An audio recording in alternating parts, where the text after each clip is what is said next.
Hey everybody. This is Kara Montgomery-Roa. I am the librarian over at Gary High School, but we have some really good tools. We've been working really well on creating a PUSD library page. I know with all this craziness, it's just been kind of like, what do we do? Like, what resources do we have that we can pull? So we kind of worked on a really cool virtual learning page that I wanted to kind of go over with you. The site itself is just pusdlibrary.org.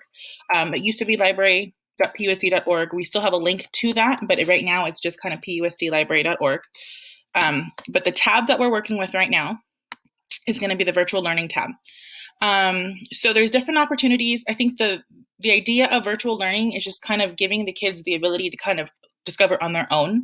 If you guys find something that you guys are interested in, all this stuff usually has a link, so you can embed all these links and all this content into what you're working with. So right now, I just kind of want to show Discovery Education, Google Street Views, Google Expeditions, National Geographic. These are kind of virtual sites where you can take a look at different field trip opportunities. I'm going to click on Google Street View because it's one of my favorites. Now, these are just kind of pull something that you're interested in. If you are looking for some details, geography, something to enrich, if you're in English and you're talking about the Canadian Arctic, I don't know what book that is. I don't know if Call of the Wild was in Canada. I probably should know that. But you can actually take a look at how there are some different tours that you can do. When you click on the sled dogs, you could take a look. There's some descriptions on what a sled dog is. You can view this on Google Maps. And so when you see everything that you click on is a link directly on here. So you've got a link that you can click on. So now the great thing about these too is if the kids are on a mobile device and they're taking this around with them, because it's a mobile device, either cell phone or a Chromebook, a lot of times they can actually physically walk with these devices and move around with them. So that's great. So that's kind of some options. Once again, you would click the link, copy and paste it, and then you would kind of link it to wherever you need to go. I'm going to close that out. Now, Google Expeditions, those are the ones that are like really intense. It requires a lot of bandwidth too, but there are different ones. So definitely take a look and see if there's anything that works for you. Now, for the younger kiddos, aquariums and zoos, those are something that you guys can look at as well.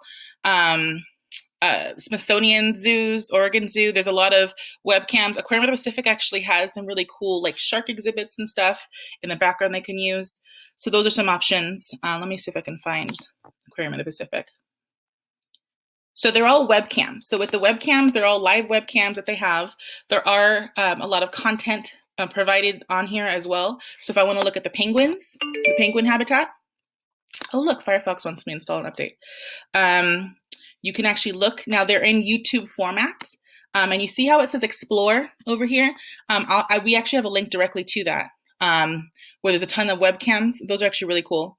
But when you're looking at the penguins after the sound, you can look to see that there's the penguin exhibit. You can share it as a YouTube YouTube image. If you're working in a Google presentation and you want to embed a YouTube image, you can do that too, and it'll pop directly up onto a PowerPoint as well. That's my favorite to do with YouTube, is just kind of insert those directly into Google presentations. That way I don't have to worry about links. I'm gonna close that out. Now, my bread and butter for a lot of these museums, I know you guys have been seeing a lot of these resources and tours, but I clicked the link of the virtual tour museums. Google has actually gone through and partnered with a lot of different museums across the globe, actually, and they actually have virtual tours. Same thing as the other one with Google. Anything with Google is kind of enriched, but if I want to go to, I don't know where that, I can't pronounce half of these, so I'm going to find something I can pronounce that makes me feel better about myself. Temple of Concordia in Italy, because ain't nobody going to Italy anytime soon. I actually was here. This is interesting. So if I want to take a look, this was me 5 years ago. You can take a look around, walk around. Students can take a look. There's a lot of different fun things as well. So you can see how that's there. It's Valley of the Temples. But definitely take a look at those. I showed kind of virtual tours before. I'm going to finish a little bit more on the museums. Now, all of these are just kind of enriched with augmented reality, virtual reality. Those are kind of the experiences that you have of if I want to take a virtual tour. If you have a cell phone, if you have a Chromebook, you can actually run around as well, much like my children are running around and making a lot of noise. If you go to MoMA, the Museum of Art, Modern Art over in Nueva York, you can see there's actually different types of art. Now, definitely age-appropriate art is something you want to take a look at. Make sure that you look at everything. Excuse me. If I'm looking at modern art, Starry Night, Van Gogh, and I want to take a look at this, notice that everything on here is a link. So everything that's on Google Arts and Culture, actually anything that's on anything on the internet is a link. So you don't have to have the kids kind of look around. You can copy and paste the link. If you're working on a Google Classroom, my personal favorite is to go and actually embed stuff directly onto Google Presentations, because it's one-stop shop. I don't have to worry about anything. If it's a YouTube video, the video can show directly. They just click a link. They don't have to look around. But you can see the details about when it was created, 1889, location created, Provence, post-impressionism, but you can see that there's different information as well, some supplemental materials. These are definitely more on the secondary side, but there are a lot of options to kind of increase rigor and put those directly into younger hands as well. Obviously, the Boston Children's Museum is going to be something for a virtual tour that seems to be a little bit more on the kids' side. They can actually take a virtual tour. This is actually something that would be a really good building classroom field trip that you guys can take for the younger kiddos. Take a look. And like I said, if they're on a Chromebook, they can actually physically just pick up the device. So you're picking it up and we're putting it down. And they can walk with it and you can see.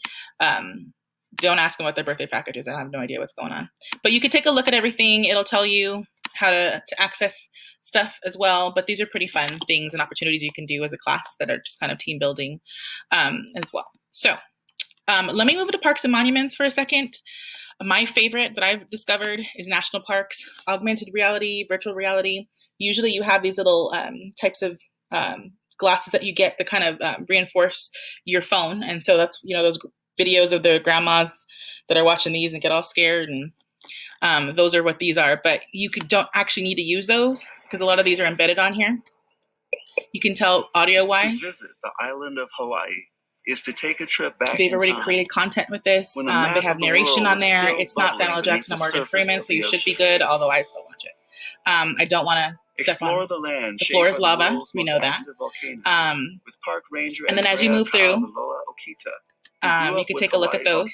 National Park I'm going to move myself over here. Oh, look, I'm moving. I'm going to skip this intro, the bottom right-hand side. Once again, you see all the links that are on here. These are all copied links that I can embed directly. Just copy and paste the link into something. I don't have to actually make kids navigate and show them directions. Audio's on the top right-hand side. But you can see, you can go all the way up, look all the way around 360.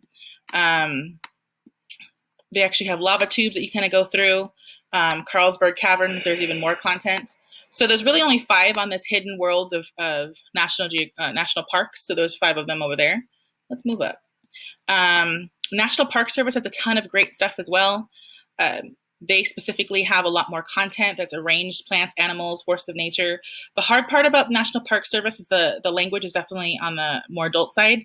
They do have stuff that's more kid friendly, but you definitely have to navigate before you just kind of send a kid over there. So great stuff that they have. Civil rights, women's history. I'm going to show you more about the travel cams, live cams. My favorite, we showed previously, Explore. Now these are actually really great live cams that will show you live videos of different habitats. That's what I've been going over with my kindergartner is habitat for everything from honeybees, NASA. There's live cams of what it should look like. If I go to a beach, there should be nobody on the beach. Animals, sheep barn. This is the free version.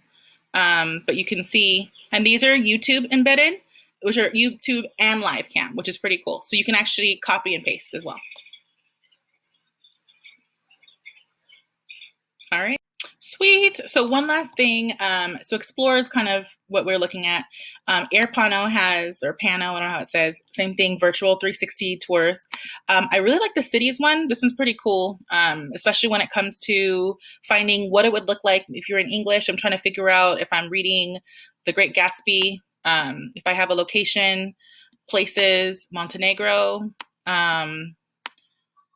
You can take a look at different locations. We're all wanderlusting. My son is definitely wanderlusting. But there's videos, there's featured videos on here, panoramic images and different descriptions. But this is more on the location side. So you can explore different places, curated sets, video galleries. All of these are all the free versions, but the more you get into them, the more they try to charge you a little bit more. So once again, everything is a link. So if you find something that you want to go to Sweden, I don't know how to pronounce, I'm not going to try. But let's go to the snow. Let's go ice skating in the snow. You can see how there's different opportunities, videos, images, pictures. So these are 360 videos that people can look at, tours in current locations as well. So they may not be live, but they have 360 videos of different places to look at. So those are all the fun things that I used to kind of enrich my group with. So definitely take a look. Once again, it's the virtual learning page, pusdlibrary.org, the virtual learning tab. Okay, have fun virtual teaching and getting our kids to virtual learn, and of course ourselves as well.